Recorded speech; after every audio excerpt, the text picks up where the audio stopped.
ఒక రాజ్యంలో ఒక యోగి ఉన్నాడనమాట. ఒక యంగ్ యోగి.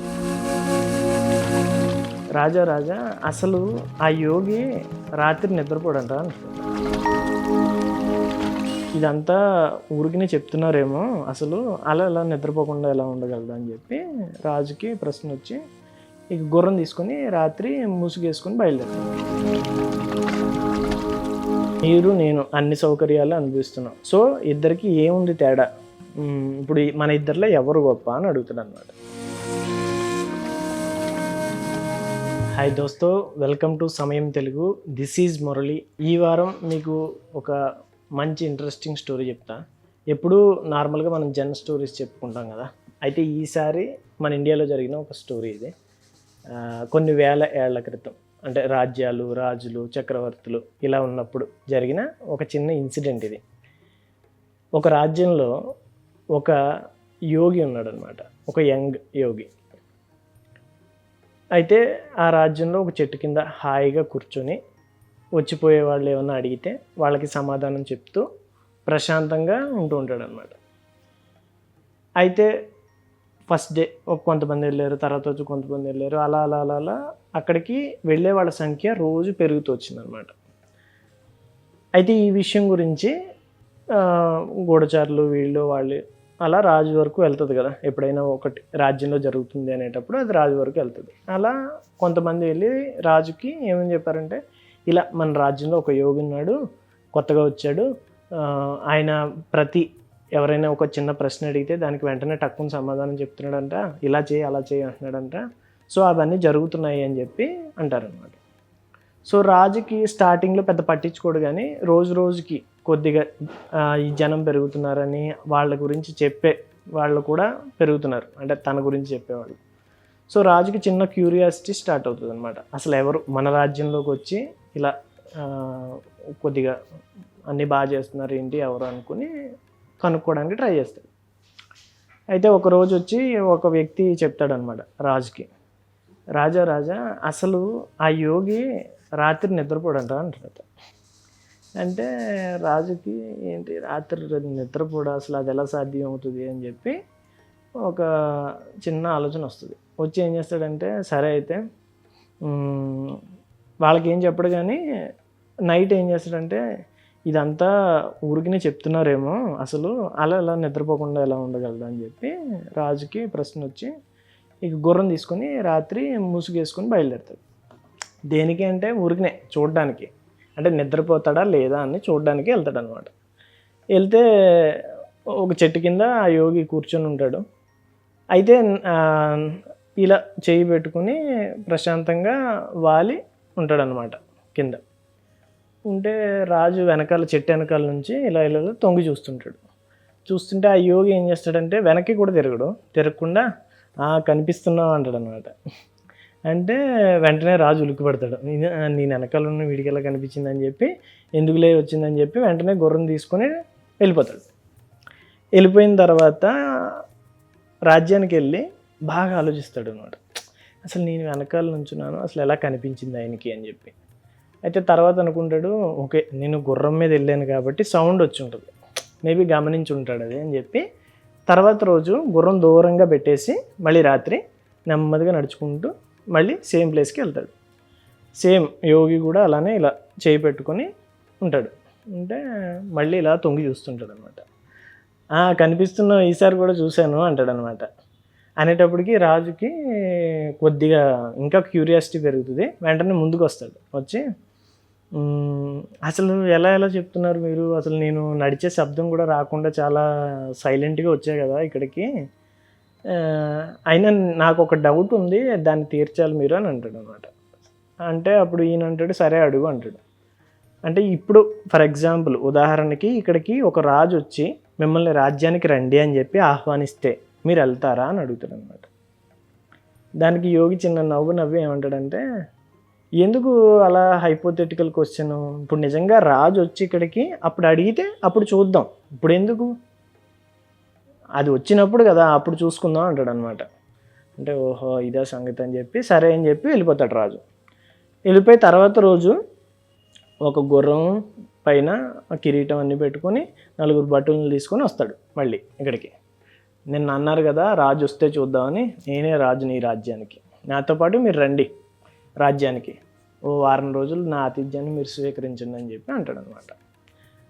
అంటే అప్పుడు యోగి అంటాడు, ఓహో అంటే నేను వస్తానా రాదా అని చెక్ చేద్దామని వచ్చావా, లేదా నేను కంపల్సరీ వస్తానని నీకు తెలుసా అని అడుగుతాడు.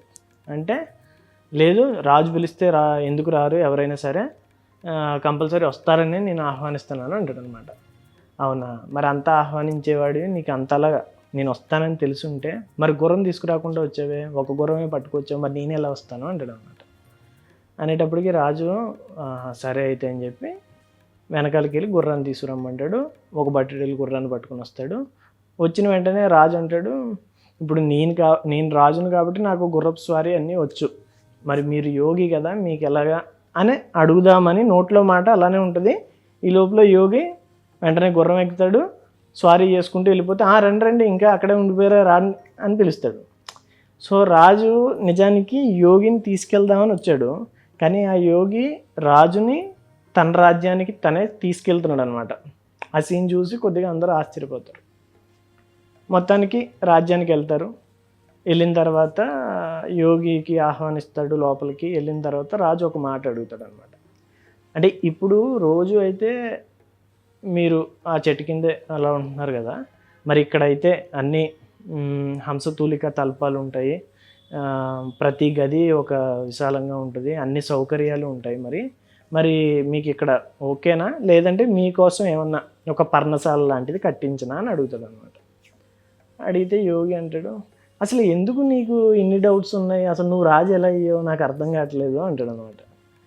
ఇప్పుడు అక్కడ లేదు కాబట్టి ఉండలేదు, ఇప్పుడు ఉన్నాయి కదా అది ఎందుకు వేస్ట్ చేసుకోవడం, ఏ గది అయినా పర్వాలేదు ఇచ్చేయి అనేసి అంటాడు అనమాట. సరే అయితే ఈ గది తీసుకోండి అని చెప్పి ఒక గది చూపిస్తాడు రాజు. యోగి ప్రశాంతంగా వెళ్తాడు. లోపలికి వెళ్ళిన తర్వాత తలుపు వేసుకున్న తర్వాత ఇంటికి రాజుకి రాత్రి ఒక డౌట్ వస్తుంది. ఇప్పుడు అక్కడ కాబట్టి ఏ సౌకర్యాలు లేవు కాబట్టి వీడిలా అంతా ఏమీ లేదు ఇది లేదని చెప్పి ఒక డబ్బా చేస్తున్నాడు. ఇక్కడ అన్ని సౌకర్యాలు ఉన్నాయి, మధు ఉంది, సేవకులు ఉన్నారు, ఇవి ఉన్నాయి, అన్నీ ఏది కావాలంటే అది వస్తుంది. సో ఇక్కడ అన్ని సౌకర్యాలని వీడు ఖచ్చితంగా అనుభవిస్తాడు, ఇంకే హాయిగా నిద్రపోతాడు కూడా అని చెప్పి అనుకుంటాడు అనమాట. కానీ ఈ డౌట్ తీర్చుకోవడానికి ఏం చేస్తాడంటే ఆ గదికి చిన్న కన్నం ఉంటుంది, ఆ కన్నంలోంచి తొంగి చూస్తుంటాడు అనమాట రాజు. చూస్తుంటే ఈ లోపల యోగి మంచం పైన హాయిగా నిద్రపోతుంటాడు గొరగలు పెట్టి. అప్పుడు రాజుకి ఇది దొరికాడు, అంటే ఆ చెట్టు కింద కాబట్టి నిద్రపోలేదు, ఇక్కడ అన్నీ ఉన్నాయి కాబట్టి హాయిగా నిద్రపోతున్నాడు అనమాట. రేపు చెప్తాను వీడి పని అని అనుకుంటాడు. పొద్దున్న లేచిన తర్వాత ఆయన వస్తాడు యోగి. వచ్చినప్పుడు అంటాడు, రాత్రి నిద్ర పట్టిందా అని అడుగుతాడు. బాగా నిద్ర పట్టింది, నాకేం గొడవ, శుభ్రంగా నిద్రపోయాను అంటాడు అనమాట. అనేటప్పటికీ రాజు లోపల అనుకుంటాడు, అంతేలే అన్ని సౌకర్యాలు ఉన్నాయి కాబట్టి ఇప్పుడు ఇలానే చెప్తాడు అది ఇది అని అనుకుంటాడు. ఇంకా కొద్ది రోజులు అవుతుంది. కొద్ది రోజులు అయిన తర్వాత రాజుకి ఒక డౌట్ వస్తుంది. పిలిచి భోజనం చేస్తున్నప్పుడు అడుగుతాడు మళ్ళీ, ఏమనంటే ఇప్పుడు మీరు అన్ని సౌకర్యాలను అనుభవిస్తున్నారు, నాకున్న లగ్జరీ అంతా నేను కూడా అనుభవిస్తున్నాను, మరి ఇద్దరికి ఏంటి తేడా, అసలు మన ఇద్దరిలో ఎవరు గొప్ప అని అడుగుతాడు అనమాట.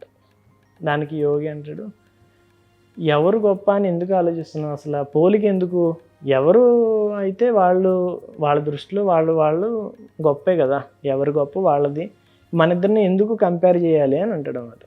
లేదు కంపేర్ చేయాలి, నేను రాజుని, నేను అడుగుతున్నాను నాకు చెప్పండి అనేసి అంటాడు. అంటే అప్పుడు యోగి ఏం చేస్తాడంటే, సరే ప్రశ్న అడిగావు కదా, దీనికి సమాధానం నేను చెప్పినప్పుడే విను, మరి అప్పటి వరకు వెయిట్ చేయంటాడు అనమాట. ఇప్పుడే చెప్తే ఏమైంది అంటాడు. నన్ను ఒక వారం రోజులు ఉండమని వచ్చావు, కొద్దిగా ఈ లగ్జరీని అంతా బాగా అనుభవించిన తర్వాత అప్పుడు చూద్దాం అంటాడు అనమాట. సరే అని చెప్పేసి అంటాడు. ఇంకొక 4 రోజులు గడిచిపోయిన తర్వాత ఒకరోజు రాత్రి పిలుస్తాడు యోగి, రాజుని రమ్మని. వస్తాడు. నీకు ఆన్సర్ తెలుసుకోవాలనేసి అన్నావు కదా అనేసి అంటాడు. అంటే అవును చెప్పండి అంటాడు. మళ్ళీ ప్రశ్న ఇంకోసారి అడుగు అంటాడు.